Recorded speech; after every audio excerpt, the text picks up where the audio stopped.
Welcome to the Just Zo Show. I am your host, Just Zo, aka Alonzo, aka Zo.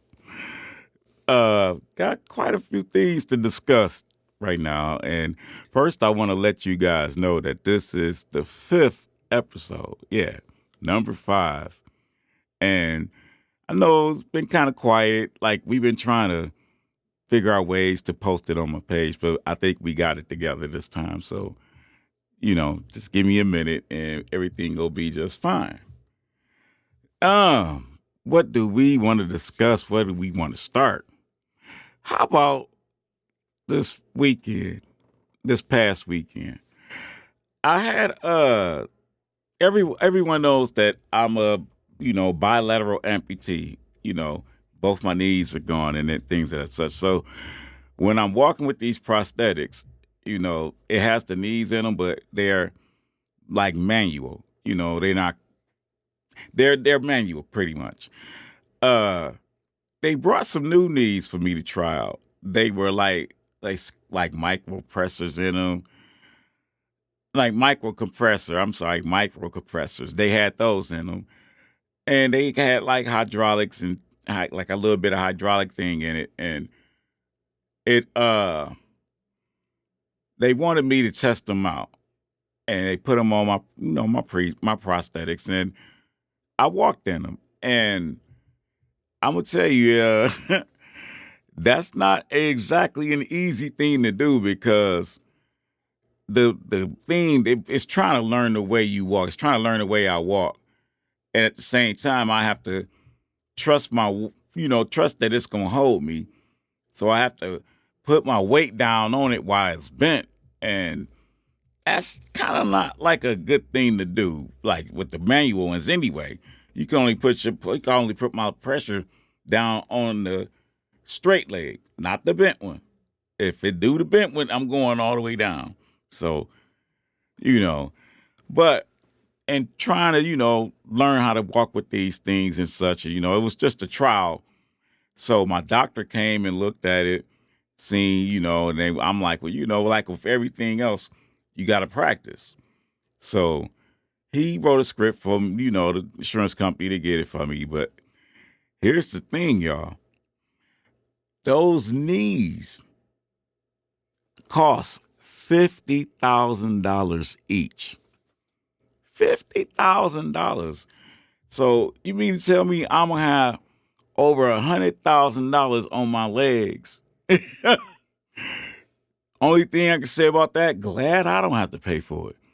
Because guess who would not be getting those knees? But I'm glad I had the experience. I'm glad I tried it out. And, a lot of things are starting to look forward for me. Like just recently, I celebrated my 50th birthday. Yeah, this Tuesday, January 31st. I am 50 years old now. So with that, this past weekend, I celebrated my birthday. And I went to the regular bar I go to. Everybody know I go to the Elbow on Mac. And I walked in there on them. Man, you should have seen those faces. Oh my God. It was something. And everybody in the bar just started clapping for me. And I appreciate the love. I mean, I mean, wow. I know that's a sight to see, because they're so used to seeing me in this wheelchair. And it's like, whoa, you really can do that? Yeah, yes, I can. Yes. So I did that and hung out. My cousins from Chicago came in, hung out with me. My brother, a few of my cousins, my kids. I mean, it was a beautiful thing. I really enjoyed myself for my 50th birthday. And I had my family and friends to thank for that. So I thank everyone at that elbow bar. And like I said then, this the only place that the ladies made a crippled man walk in there. That's one of my homeboy DJ Don's lines, you know. You're gonna make a crippled man walk straight. Yeah, they did that for me. They made me walk in there. So, but it was all out of love. It was all love, you know. Yeah, just having fun. Because that's what life is about. And I'm not saying we supposed to be out here partying and celebrating all the time. No. But you do want to enjoy being you. You do want to enjoy being here. I mean, come on now. We're not supposed to be sitting here, constantly working like slaves and toiling and, just hoping for better days and things of that such. Nah, if you can do it, then do it. But I got to talk about something serious right now. And what's on everybody's mind is the Tyree Nichols beating. Those 5 cops beat that brother to death and things of that such. Now, what the information has came to light is he was dating one of the cops' ex-girlfriend / baby mama. And this thing is more of a personal thing. It's not, it just wasn't no random thing. It turned out to be something very personal. So they killed this brother because he was dating one of the cops' baby's mama. And actually, it's also said that after they beat that man like that and had him laying in the street, they took a picture. He take a picture of him and sends it to her. Like, that right there, it kind of brings back memories of when I was young. When I was young, like in high school young. 14 years old. I was on my way home from school. I was on my way home from the store. I'm sorry. And all I had was like some milk, bread, and my mama's pack of cigarettes or something. So across the street from where we lived, across the street and a few doors down, was the crack house. Okay. But I wasn't messing with any of that. I wasn't doing any of that. Hell, none of that. So, of course, we stayed three houses off the corner too, so I'm coming up the side street. And lo and behold, Detroit's finest stopped me. So they asking me questions like where I'm coming from and where I'm going, and look at my bag, see what I got, and the cop like, no, you not. You about to go to that fucking crack house. Excuse my language, but I have to put it the way I said the way it was. And I'm like, no, I'm not. I live across the street from there. I don't know nothing about no crack house. I don't know what they doing in there. So he like, yes, you are. Yes, you are. You better not be lying to me. Don't lie to me. And I'm like, I'm not lying to you. I live across the street. You want to walk me? You want to follow me there?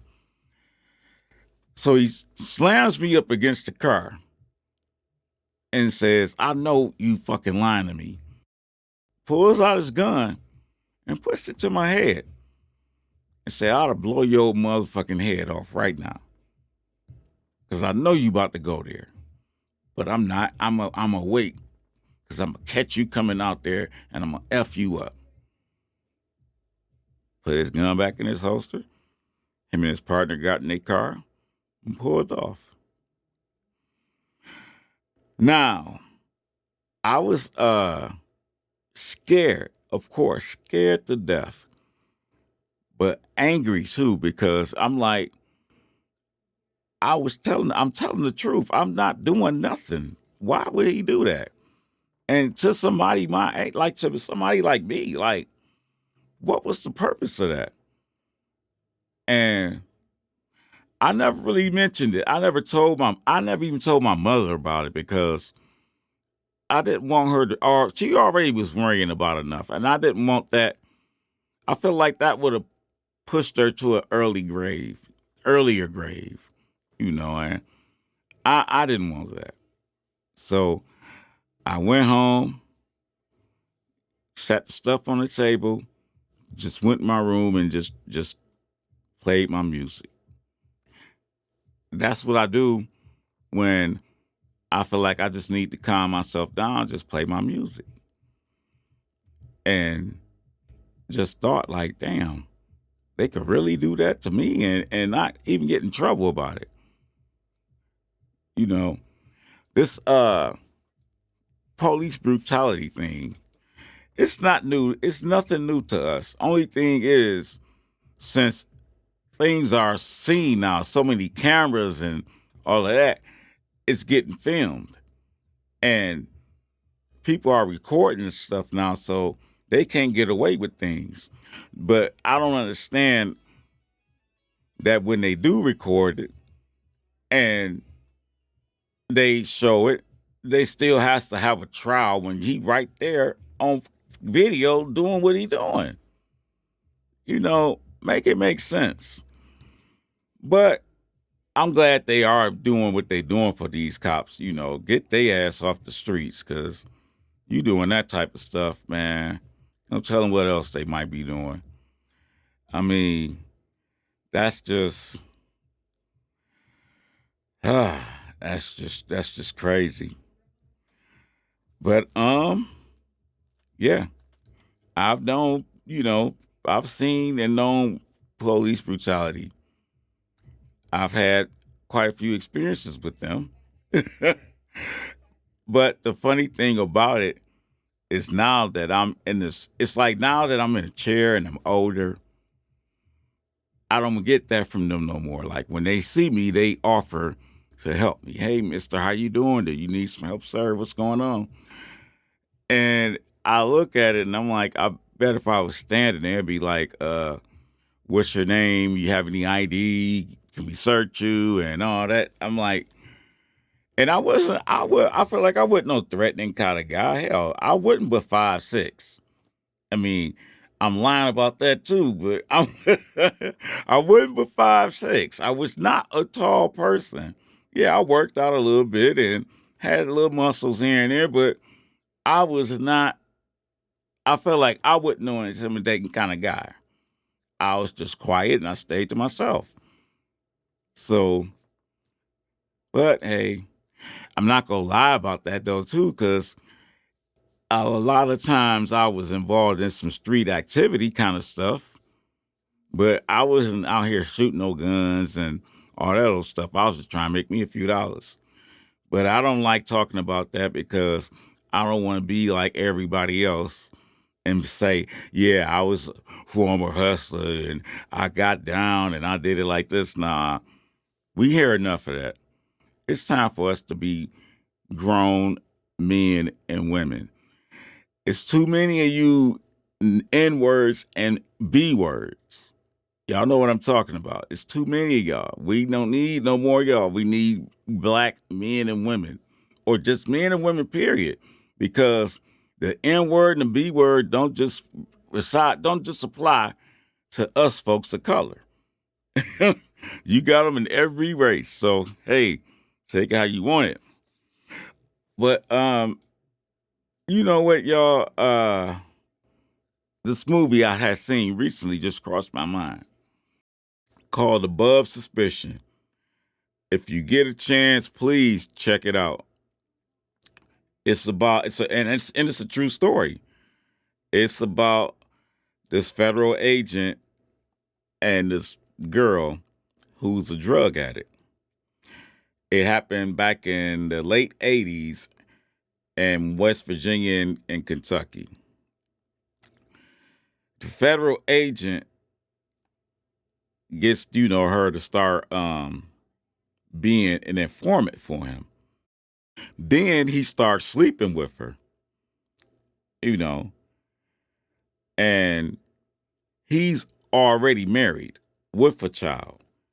So he starts sleeping with her, and things start getting real crazy. So after a while, he comes this one guy about this one big fish that he want to catch. So he's working more on trying to build his case for this one guy. So while he's doing that, he's spending less time with her. And she flips out. She started flipping out, and you gonna do this, we gonna do that, you gonna be with me, or this and that's gonna happen, and la la la. Because while he was sleeping with her, she was, feeding him information, and he was getting all the good busts and everything. So he was like the golden boy for the FBI. So then he moved, and things just got real crazy. So she meets up with him and tells him she's pregnant, and they start fighting, and he kills her.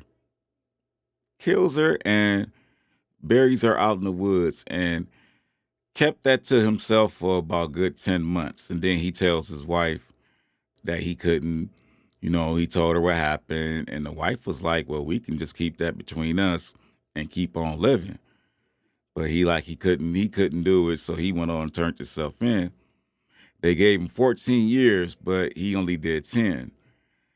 And at the end of the movie, the real him is talking about the situation. And I'm just like, you murdered someone. You murdered a woman with a child. And and you only did 10 years? What?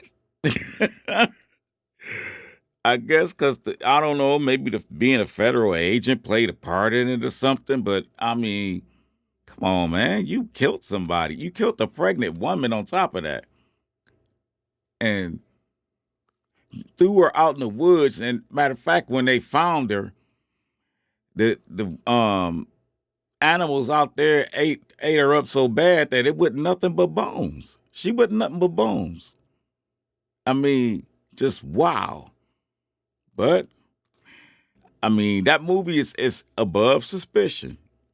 Above suspicion. True story. Just check it out when y'all get a chance to. Just, But people, I think I've said enough for now. So if you like or don't like what I said, thank you and I apologize. This is Just Zo, ending it, signing off. Peace.